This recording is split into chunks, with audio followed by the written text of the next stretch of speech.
Hello, my name is Cira Winarto, and this is my interview video for the Marriage and Family Therapy program at San Diego State University. Thank you for allowing me this opportunity since I couldn't be present for the group interview. In my email, I was asked to address 3 questions, so I'm going to start with those. The first question is, why do you want to be a marriage and family therapist versus another type of helping professional? Well, to be honest, it took me the better part of 4 years of undergrad to be really sure that this was what I wanted to do specifically. I knew early on that I wanted to be a psychology major because human behavior and relationships fascinated me and I couldn't imagine studying anything else. I knew after only taking a few classes that I liked clinical psychology as opposed to research or school counseling or teaching because I really like interpersonal relations and I really like talking with people and listening to them. It's something that I've always been good at, something that I've always done for my family and friends. And I just felt like I could be really helpful and make a big difference doing this. I joined the CSUN helpline, which is a crisis intervention hotline, for almost 4 years. And in my time there, I talked to people with all sorts of problems, ranging from mourning the loss of a family member or friend, suicidal thoughts, abuse, domestic violence, depression, other mental disorders, and I realized that the calls that I was really drawn to were the ones that were just everyday people talking about their everyday problems. They may not seem like larger-than-life problems, but they're problems that people face regularly, every day, every week, every month, and sometimes they get overlooked for not just being like a big deal or something shocking. And those are the people that I really felt like I could connect with, and I seemed to have a huge impact on them, and we always ended the call on a positive note. So I realized that that's what I was passionate about, helping those people. After I graduated from CSUN in May of 2014, I wanted to wait a little bit before I applied for grad school because it's a big commitment and I wanted to be really sure of what I wanted to do. I was already interested in marriage and family therapy because I really thought that I would like to work with couples and families and not only individuals. And I signed on to work at a marriage and family therapy practice in Sherman Oaks. It's called MJ Fibus PhD Family Counseling Inc., long name. And I've been working there for 7 months now, and I'm the intern team supervisor there. And it showed me firsthand what it would be like to work in a marriage and family therapy practice, and it only reaffirmed how passionate I am for it, and I really feel like I could be useful in this field to a lot of people. I want to work with people from all walks of life, and I want to work with units because I feel like a lot of the problems can be fixed if you focus on your present unit, your family, your relationship, your marriage, anything. I really feel like a lot of work could get done when people focus on what's in front of them. So that is why I want to be a marriage and family therapist. The second question is, what drew your attention and interest to your program at San Diego State University? Well, that's a good question. I looked into a bunch of graduate programs in California and around California, and I really liked your program because I feel like it places a significant emphasis on both learning, so theories, and also on practicum, on therapy itself and real-world experience and real-world skills. That's really important to me because I want to practice psychotherapy, and I feel like, after only 2 or 3 years, how can I be prepared to help people if I don't go join a program that puts a lot of focus on that? I really feel like San Diego State University's program is going to tell me what to do and show me how to do it and let me learn myself what my style of therapy would be. I feel like I've had a lot of experience that's guided me in the direction of marriage and family therapy, but I'm still sometimes at a loss to imagine how I could actually do it, and San Diego State University is going to fill in those blanks for me, I hope. I also went to a very diverse university. CSUN had a lot of people, all backgrounds. It was very different from my high school, which was had the majority of one kind of race and religion. And I really liked going to a very diverse school. I really loved learning about other cultures. I made sure to enroll in classes taught from the perspective of other races. I took Pan-African classes, I took Native American classes, and just have a real respect and appreciation for that. And I feel like San Diego State University would give me an environment that's most similar to the environment that I want to pick my clients from.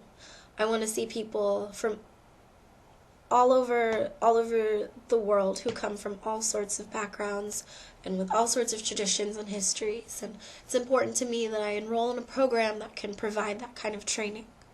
So that is why I want to attend San Diego State University. The third question is, what unique contributions would I offer to your program? Also a good question. Well, my training at Helpline, let's start there, it has really taught me great communication skills that I use in my work at the marriage and family therapy practice, and also in my personal life with my family, my friends, people I meet on a daily basis, that kind of thing. Empathy is so important in therapy. You can't say that enough.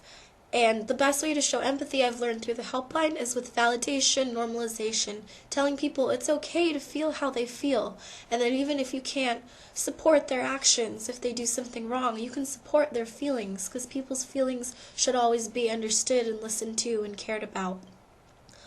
I've learned that validating people can make all the difference, just letting them know that you're on their side and talking to them in a language that they can understand. Not literally, but just talking to them in a way that they're comfortable.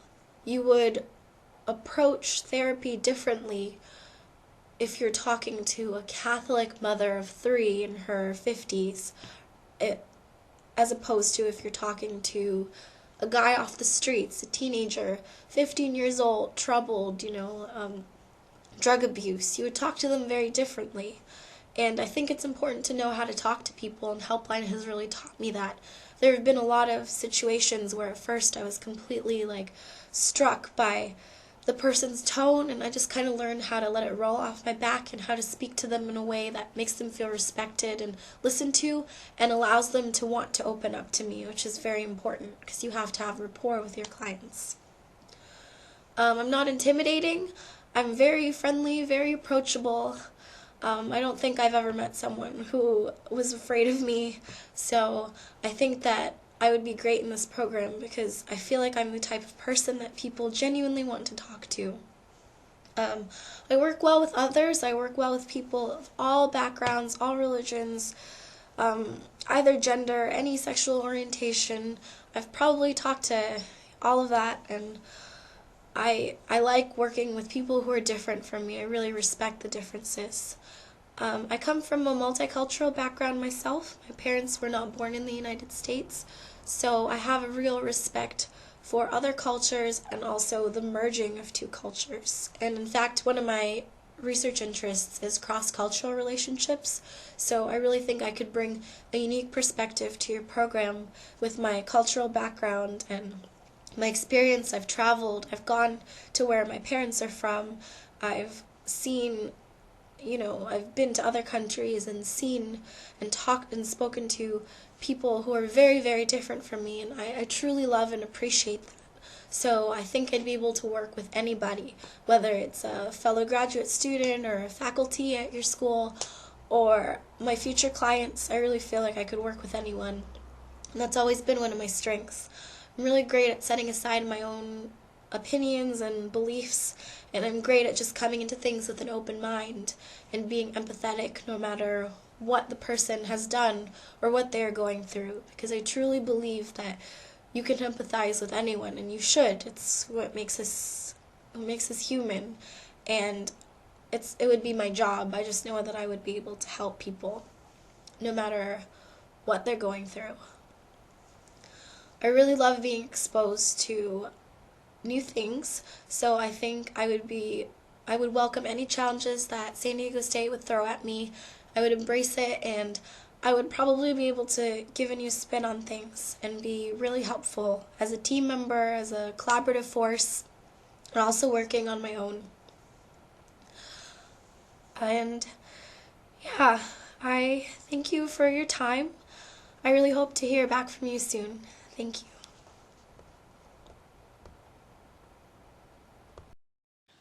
Rob. Nice to meet you. Nice to meet you too.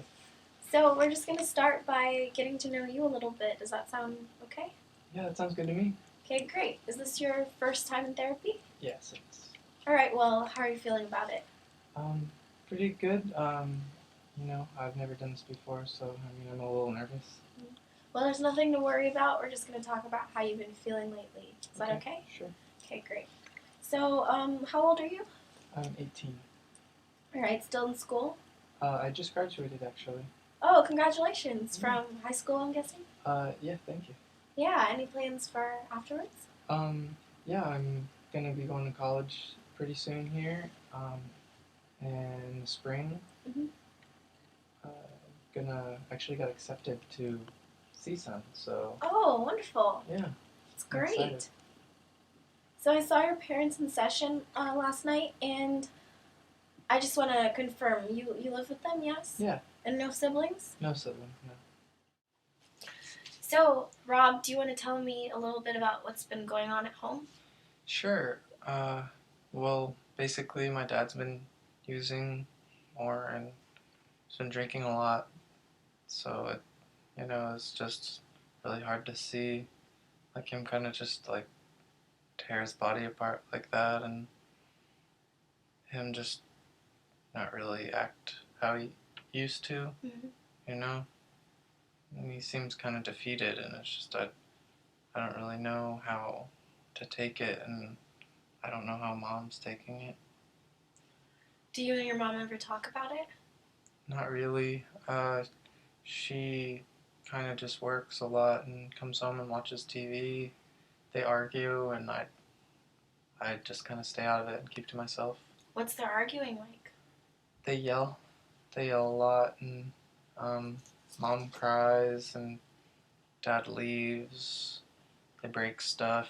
I mean, they don't really ever get violent or anything at all. They, you know, just get really like loud, but who knows what it could be? What it could turn into? Do you feel safe at home? I do, yeah. I mean, I could never imagine, my dad hurting me. Mm-hmm. I don't think he'd ever do that. But he just seems like a different person. The thing about drug use that a lot of people don't realize is that it affects not only the user, everyone in the family, everyone who loves them, who cares about them, who is around them. So it's normal to not know really what to do or what to say to him. How's your relationship with your dad growing up? It was great. I mean, we used to take fishing trips all the time, and even other parts of our family would join. We'd do that at least once a year. But lately, it doesn't seem like he's interested in doing that at all, and I just kind of feel like I lost like a friend in a way, and I just kind of hold myself up in my room. Yeah, I understand. I would feel that way too if my dad stopped wanting to do things like that we used to do together. So it's normal to feel that way. Would you say your dad has been a little unreliable recently? Yeah, he missed my graduation, and he had a few recitals this month that he didn't go to at all. Graduation is a big one. Mm-hmm. What kind of recitals do you do? Well, I play in a concert band, play trumpet. Oh, that's great. Yeah. Been playing for a while? Yeah, about 4 years now. Do you ever use that to like alleviate stress, or? I think so. I mean, I kind of just I just kind of do it because my friends do it, but it's really fun playing music with my friends and stuff. Do you have a good support system with your friends? Yeah, my friends are great. I don't really talk to them about this, so I just don't really want to bring everyone else down. Who do you talk to? Do you talk to your parents? Not really, I just kind of keep to myself. I don't tell anyone about this. This is probably one of the first times I've ever really talked about it. Well, it takes a lot of strength to open up, especially to a stranger, so it's great that you're here, and I'm glad that you're talking about this with me. Thank you. So, Rob, if your dad was sitting next to you here today, right there on my couch, what would you say to him? I'd probably say that I think he's a good dad and he's strong. And I know he can kick this habit and be a friend again to me. And I just don't want to see him destroy himself anymore. I think he's stronger than that. You mentioned that your dad is a good dad to you. Can you think of some stories or memories that you can think of? Positive memories?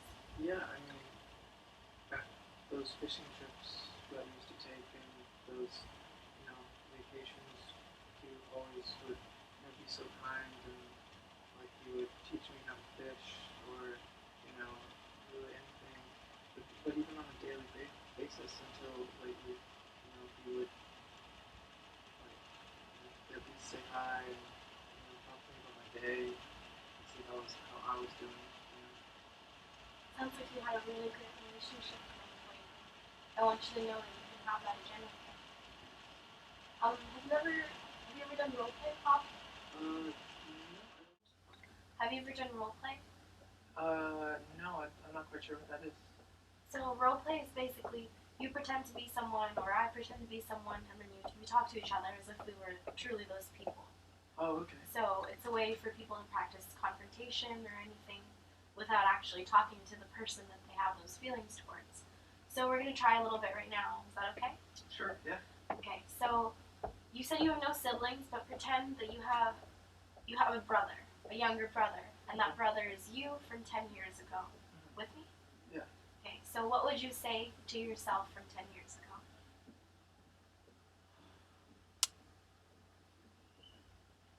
I would say that you are headed in the right direction, that you are doing good in school and you're going to college, and you have parents who love you but have their own things going on, so don't get so wrapped up in them and letting them bring you down. And even maybe try to help them if you see a way to. And you have a great dad who is really good to you and has been really good to you, but don't follow in his footsteps. Just try to stay on the good path, on not doing drugs and not drinking alcohol and stuff. That was really good, Rob. Thank you. So you gave me a lot to work with, and I feel like I already know you better now. So I'm going to be seeing your parents soon in another session together. Is there anything that they could do to make you feel better and more comfortable at home? Something that they can accomplish in like baby steps, like in a week or 2 weeks? Can you think of anything?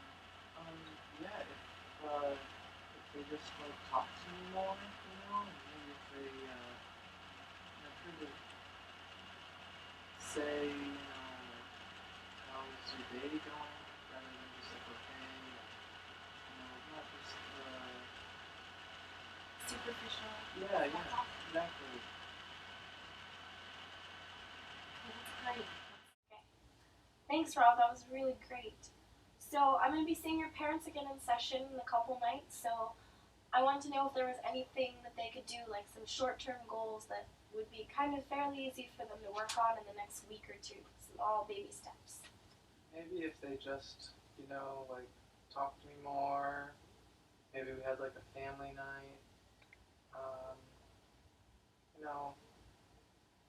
just something more than like just hey and stuff. More than like superficial. Exactly, yeah. Well, that sounds great. Family night is always a good way to feel closer to, the people that you're with. So that's great. I'm going to bring that up with them, and I feel like they'll probably be receptive to that. So I want to thank you for coming in today. I know you don't have a lot of experience talking to someone about this kind of thing. It can be really hard, especially the first time, talking to a stranger like me. So you did really great here today, and I hope to see you again next week. Does that sound good? Yeah, that sounds good to me. Okay, great. Thank you, Rob. Thank you. Have a good day.